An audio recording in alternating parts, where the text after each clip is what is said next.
Começa agora um programa que traz tudo sobre o livro mais lido em todos os tempos. Apresentamos O Som do Livro.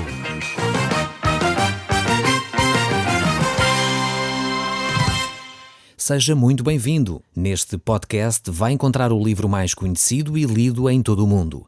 Vamos levá-lo numa viagem pela história da humanidade. Este é um audiolivro para si, para a sua família e sociedade em geral. Contextualização e comentários de Paulo Chaveiro. E nós hoje vamos estar a olhar para o capítulo 3 e 4 do livro dos Salmos. E vale a pena voltar um pouco atrás à introdução deste livro, aos 2 primeiros salmos que nós já estudamos. O primeiro salmo fala acerca da felicidade e como nós podemos alcançar essa felicidade. A felicidade é alcançada através da meditação, da aplicação da palavra de Deus ao nosso dia-a-dia. Nós colocamos em prática a palavra de Deus e, consequentemente, isso vai produzindo em nós a felicidade. Vai nos afastando daquilo que é prejudicial ao nosso ser e às nossas emoções. Esse é o primeiro aspecto que nós encontramos no primeiro capítulo do livro dos Salmos. Por outro lado, o segundo capítulo do livro dos Salmos, o Salmo número 2, nós vamos ver que Jesus Cristo vai estabelecer o seu reino e com isso irá trazer também a felicidade ao homem. O homem encontrará a felicidade na medida em que se encontra com Deus. E dessa forma, efetivamente, a felicidade vai sendo estabelecida no nosso coração. O Salmo 2, como nós já dissemos, é considerado um salmo messiânico, pois ele aponta para a pessoa de Jesus Cristo. Aponta para Jesus que virá para reinar, não só o Jesus Cristo histórico, que nós já conhecemos, mas o Jesus Cristo que virá no futuro para estabelecer o seu reino, onde todos os homens serão sujeitos à autoridade de Cristo. E isto é o que nós vimos no Salmo capítulo 2. Vemos como Deus efetivamente manifesta o seu amor para conosco. Deus quer manifestar o seu amor de uma forma sensível, mas ao mesmo tempo o homem tem a opção de escolha. Deus nunca obriga ninguém a tomar uma decisão de o seguir, de o servir. Mas, no entanto, isso não invalida que Deus não seja o soberano. Ele é soberano sobre todas as coisas, ele continua a ser Deus, independentemente das escolhas do homem. Então vamos agora olhar para o capítulo 3, que nos vai falar sobre a confiança em Deus, mesmo no meio da adversidade. Vamos então ver este Salmo 3. Talvez você esteja a passar uma situação difícil, talvez você esteja a enfrentar neste momento alguma adversidade, então tome atenção àquilo que Deus lhe vai dizer através deste salmo. Diz assim a palavra de Deus: Senhor, como tem crescido o número dos meus adversários. São numerosos os que se levantam contra mim. Muitas vezes nós pensamos que não existem adversários, que não existem inimigos para aquele que é filho de Deus. Eu quero dizer que isso não é verdade. Nós encontramos aqui, neste salmo, exatamente o oposto. Vemos que aquele que era um servo de Deus, aquele que era efetivamente um filho de Deus, alguém segundo o coração de Deus, que era Davi, ele estava a ver o número dos seus adversários a aumentar. E isto estava a acontecer na vida de Davi, um homem piedoso, um homem que temia a Deus. E a adversidade estava a chegar pela via mais dolorosa. Estava a chegar através do seu filho Absalão. E Davi, então, quando escreve este salmo, provavelmente ele está a ter em mente a revolta que o seu filho Absalão promoveu para retirar Davi do trono. E não há, efetivamente, nada mais dramático do que uma família dividida. Do que quando os filhos estão contra os pais, quando os pais estão contra os filhos, quando o marido e a esposa não se entendem. Efetivamente, quando a casa está dividida, é um drama que mata o ser humano por dentro. E Davi estava a presenciar esta situação. Não só Absalão realmente se tinha revoltado contra Davi, mas também todos os generais, muita do exército que Davi tinha liderado durante anos, estava agora a tomar posição ao lado de Absalão. Por isso, os inimigos estavam a crescer. Havia numerosas pessoas que se estavam a levantar contra Davi. Então nós temos que olhar para este salmo e ver como nós podemos lidar. Davi aqui vai falar e vai lidar neste salmo tendo em conta o seu contexto histórico e tendo em conta o seu contexto até teológico. Temos que ter isto em mente, porque senão poderemos correr riscos sérios de cometer erros teológicos de atitude que Cristo Jesus veio transformar.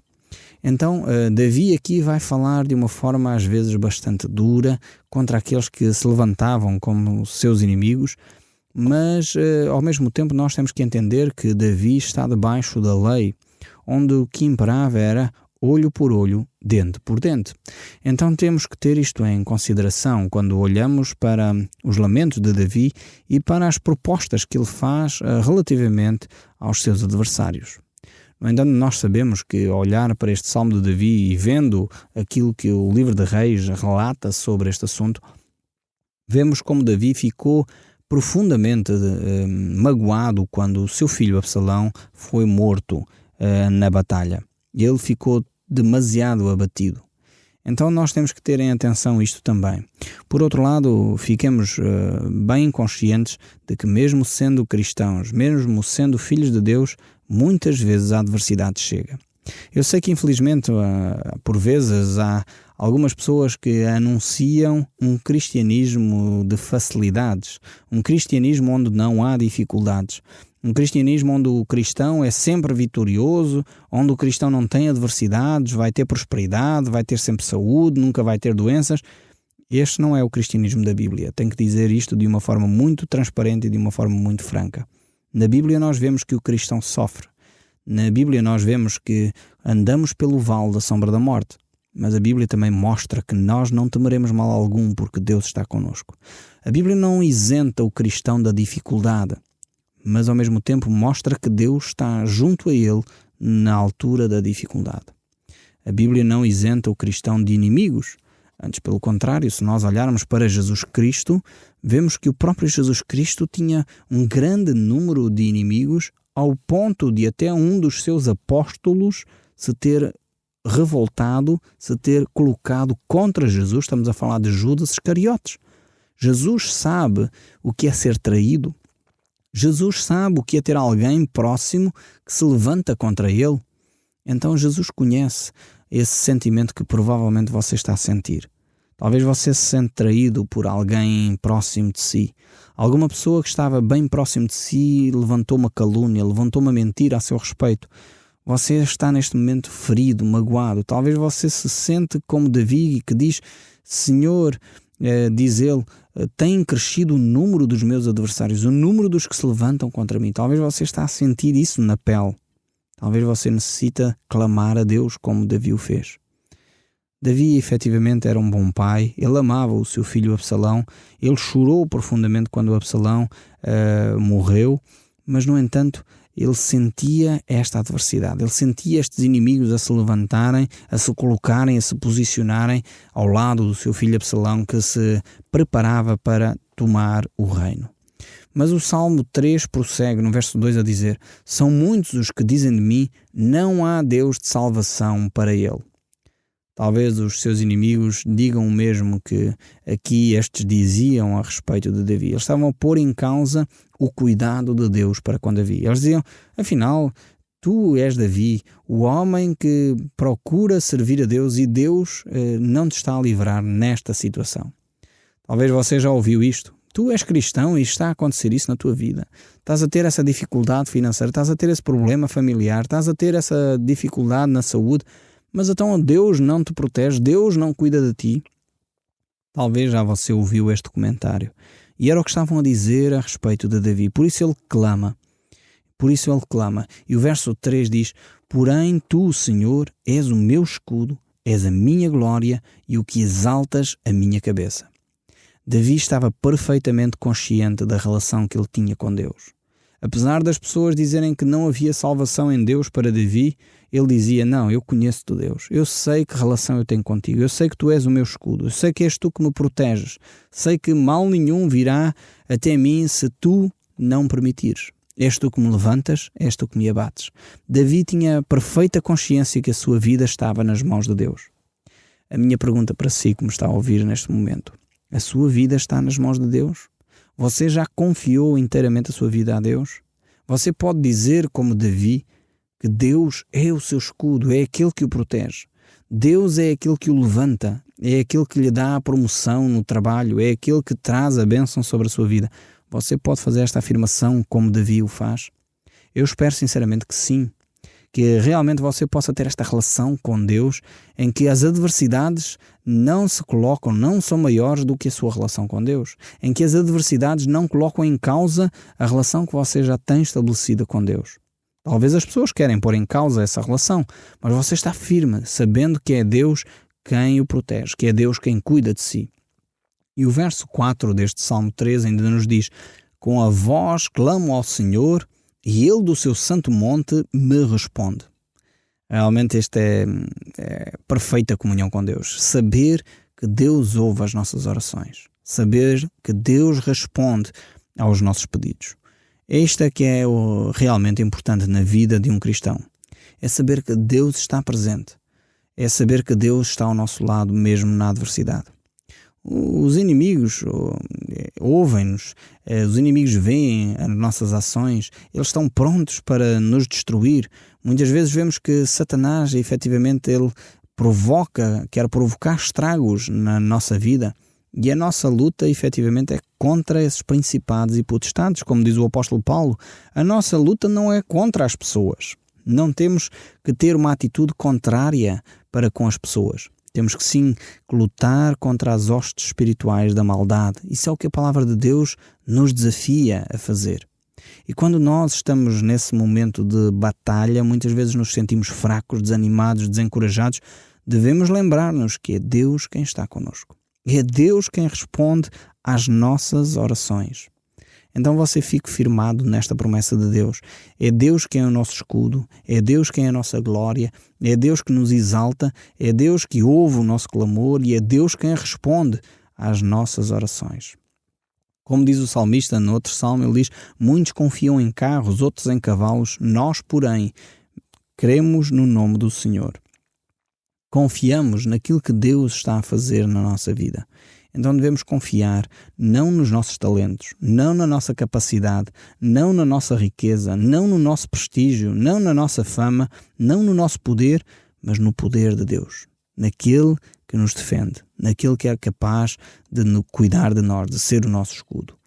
Por isso o salmista dizia: deito-me e logo pego no sono. Isso ele diz no verso 5. Acordo porque o Senhor me sustenta. Hoje vivemos dias em que as pessoas já não estão dependentes de Deus para pegarem no seu sono. A ansiedade, o stress, o dia-a-dia, a canseira, o excesso de pensamentos que andam na nossa mente, que não nos fazem ficar quietos, muitas vezes tiram-nos o sono. E nós, em vez de nos refugiarmos em Deus, muitas vezes temos procurado em medicamentos, em calmantes, em medicamentos para dormir, procurar então o tal sono que tanta falta nos faz. Eu desafiava-o a procurar também em Deus, a colocar diante de Deus aquilo que é a sua angústia. Como a palavra de Deus nos diz nos Evangelhos, a lançar sobre Deus toda a nossa ansiedade, porque Deus tem cuidado de nós. Uma das coisas que me tira o sono a mim é a ansiedade.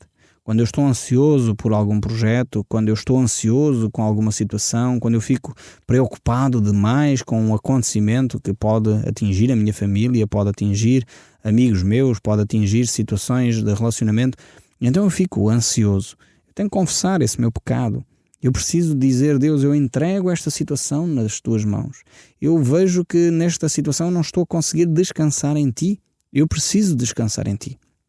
Então, quando eu faço isso, quando eu oro e dedico a Deus e entrego a Deus essa minha ansiedade, essa minha preocupação, então eu consigo dormir e descansar. Pego no sono, pois Deus é quem me sustenta. Quando eu tenho esta percepção da vida, efetivamente é mais fácil pegar no sono. Quando eu estou preocupado, ansioso, então tenho grande dificuldade. E o que eu faço, eu pessoalmente, quando isso acontece, porque também acontece comigo, é necessário confessar o meu pecado, é necessário dizer: Deus, eu preciso de entregar este assunto nas tuas mãos. E quando eu faço, então Deus traz-me o sono. Eu sei que não é o facto de me preocupar que vai resolver o problema, eu sei disso, mas apesar de tudo, continuo a preocupar-me. A minha atitude deve ser entregar a Deus e deixar que Deus resolva efetivamente o problema. O apóstolo Paulo faz isto, ou coloca estas questões de uma outra maneira, dizendo: se Deus é por nós, quem será contra nós? E a resposta é óbvio, que é ninguém. Se Deus está ao nosso lado, não há ninguém que possa nos fazer mal. E então o verso 6 do salmista ainda prossegue a dizer: ele agora pegou no sono, ele percebe que Deus cuida dele e ele diz: não tenho medo de milhares de povo que tomam posição contra mim de todos os lados. Vejamos aqui a beleza da fé de Davi. Ele chega ao ponto de dizer: posso estar cercado por um exército, mas isso não me preocupa, porque efetivamente Deus é quem me protege. Como é maravilhoso ouvir as palavras deste homem. E, efetivamente elas mostram a pequenez da minha fé, talvez da sua fé. Como é que ele, diante de uma situação destas, ele pode continuar a manter-se tranquilo, a não ter medo, pois ele sabe efetivamente em quem ele pode confiar. É bom nós crescermos na fé ao ponto de ter esta atitude, de dizer: ok, a minha vida está nas mãos de Deus, a situação que eu estou a viver pode ser tremenda, pode ser grave, mas ao mesmo tempo eu vou permanecer na fé. Eu vou permanecer dentro da vontade de Deus, eu não vou pecar, não me vou afastar de Deus, não vou ficar ansioso com esta situação, pois efetivamente vale a pena ficar com Deus. Era Martinho Lutero, um monge do século XVI, que dizia: um com Deus é a maioria. E efetivamente é verdade. Quando nós temos Deus do nosso lado, não há nada, não há ninguém, não há exército, por maior que seja, que nos possa fazer mal. É por isso que a palavra de Deus nos diz, um outro salmo também de Davi, que 1000 cairão à minha direita, 10.000 à minha esquerda, mas a mim nada me vai abalar, eu não vou cair. Não vou temer a seta que voa durante a noite, não vou temer a peste que anda por aí, porque é Deus quem me protege. E hoje em dia fala-se de pestes, de pandemias, a qualquer momento pensa-se que vai acontecer uma pandemia, uma grande peste, mas no entanto devemos ficar firmes e seguros em Deus, não vamos ficar ansiosos, demasiado preocupados. Descansemos o nosso coração em Deus. Efetivamente, Deus quer se relacionar connosco. É por isso que 2 Crônicas, no capítulo 7, verso 14, diz: se o meu povo, que se chama pelo meu nome, se humilhar, orar, buscar a minha face e se converter dos seus maus caminhos, então eu ouvirei dos céus, perdoarei os seus pecados e sararei a terra. Esta promessa tremenda de Deus para aqueles que muitas vezes têm dificuldade em confiar em Deus. Vale a pena prosseguir na fé e na confiança em Deus. O verso 7 ainda diz: levanta-te, Senhor, salva-me, Deus meu, pois feres nos queixos a todos os meus inimigos e os ímpios quebras os dentes. Foi aqui que eu disse logo no início que Davi tinha uma percepção muito própria do relacionamento com os seus inimigos. Ele de facto mostra, ele sabe que Deus odeia o pecado, só que Davi aqui estava tão preocupado, ele dizia: Deus, peleja tu por mim, combate tu esta peleja por mim. Então ele usa aqui imagens, metáforas bastante violentas até, para dizer que Deus está do seu lado, Deus o vai salvar. E era isto que de alguma forma Davi estava a dizer. Talvez você possa dizer por outras palavras a mesma coisa. Nós sabemos que Jesus nos manda amar até os nossos próprios inimigos.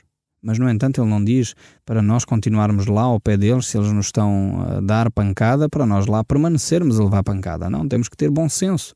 Mas, no entanto, Jesus diz para nós amarmos os inimigos.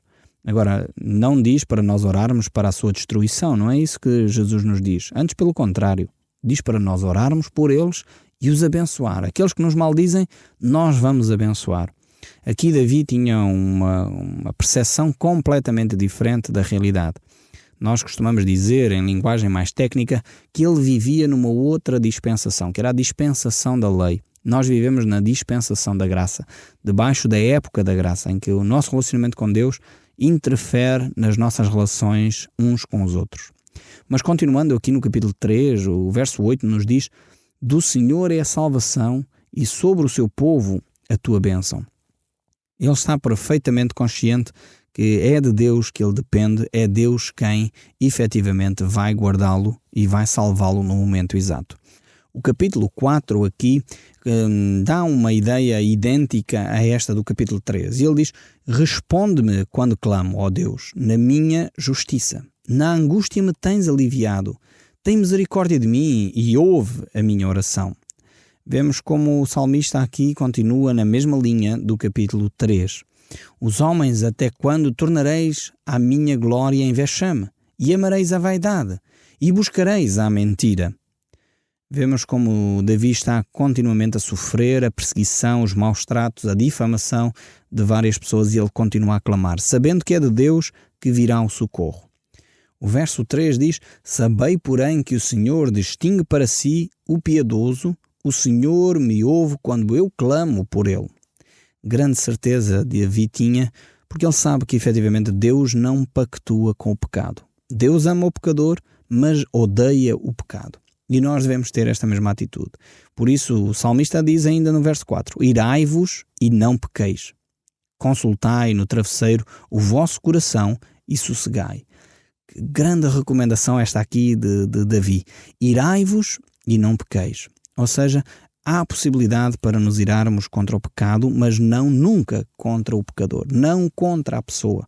Então não devemos pecar, cair na armadilha de nos irarmos contra as pessoas. Devemos ter, de facto, esta sensibilidade. Podemos dizer, há uma certa ira que é justa. Quando nós assistimos à violação de uma pessoa, quando nós assistimos à pedofilia, isso deve levar-nos a tomar atitudes. Podemos ficar irritados com essa situação. Não vamos ficar passivos, não vamos ficar indiferentes a isso. Infelizmente, hoje assistimos a situações que quase os pedófilos são heróis, quase os pedófilos são pessoas normais que, afinal, simplesmente só têm uma tendência sexual diferente dos outros. E nós estamos neste contexto, infelizmente. Há determinadas posturas que nos fazem irritar e são justas. Essa irritação é justa e devemos tomar atitudes. No entanto, isso não nos deve fazer pecar a nós próprios. Agindo de uma forma contrária às leis, agindo de uma forma contrária e agindo contra as pessoas. Não, de forma nenhuma. Não devemos cair nós próprios em pecado. Então tenhamos atenção a este conselho de Davi. Oferecei sacrifícios de justiça e confiai no Senhor. Há muitos que dizem, quem nos dará a conhecer o bem? Senhor, levanta sobre nós a luz do teu rosto. Mais alegria me puseste no coração do que a alegria deles, porque lhes há fartura de cereal e de vinho.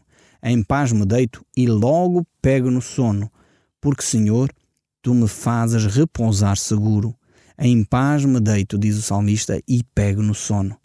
Vejamos bem este salmo. Deixemos que, efetivamente, Deus cuide do nosso coração. Eu espero, sinceramente, que hoje, quando chegar à sua cama, você possa repousar e descansar em Deus. Depois de ter entregue, talvez, os fardos de ansiedade, de preocupação em que você está a viver, possa repousar e descansar em Deus, como o salmista o fazia. No próximo programa, nós continuaremos a olhar para os salmos e a retirar deles ensinos para o nosso dia-a-dia. Que Deus o abençoe e guarde. E até ao próximo programa. O Som do Livro, uma produção da Rádio Transmundial de Portugal.